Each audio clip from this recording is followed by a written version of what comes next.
अस्सलाम वालेकुम, मैं हूं फारूक तैयब। शुक्रगुजार हूं आपका कि आपने मेरी वीडियो देखने के लिए टाइम निकाला।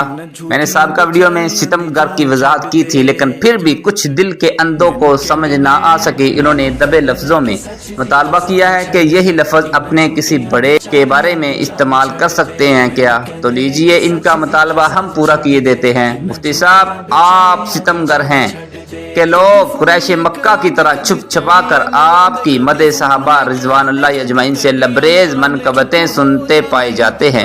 मुफ्ती साहब, आप बहुत सितमगर हैं कि आपने राह अजीमत के इख्तियारी शोहदा नामुसे सहाबा रिजवानुल्लाह अजमईन के गुस्ताखों के हथाड़ों पर बड़े नकाब नोच डाले हैं। मुफ्ती साहब, आप बहुत सितमगर हैं कि आपने उनके महबूब तरीन मशगले यानी उनके आकाओं के नजरानों के बारे में कौम को शऊर बख्शा है। मुफ्ती साहब, आप कमाल सितमगर हैं कि आपने जुब्बेबाज शिकारियों के जाल से मासूम कबीले के बोले वाले अहले सुन्नत को बचाने की खातिर सदाए दिल नवाज बुलंद की है।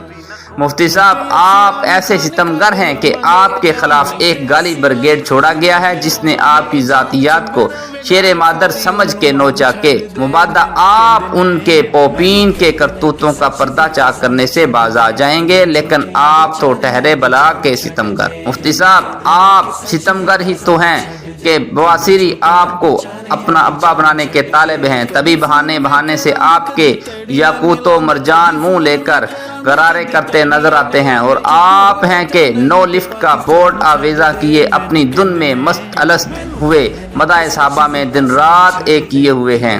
अलगर्ज आपके इन बेचारों पर डाए जाने वाले सितम एक तवील फरिश्त रखते हैं। सितम रसीदा ये कबीला ये कल्लाब अकूर आपके सितमों से करा रहा है, तो अखलाकी तकाजा यही है कि इन्हें कराहने दिया जाए। इनकी बकवासात से सरफे नजर करते हुए मकसद असली मदे सहाबा रद्दे कदे सहाबा समेत कुर्बानाने सहाबा के तज़किरों से कौम के जवानों को सरशार किया जाए। सहाबा जिंदाबाद, मुर्शद जिंदाबाद।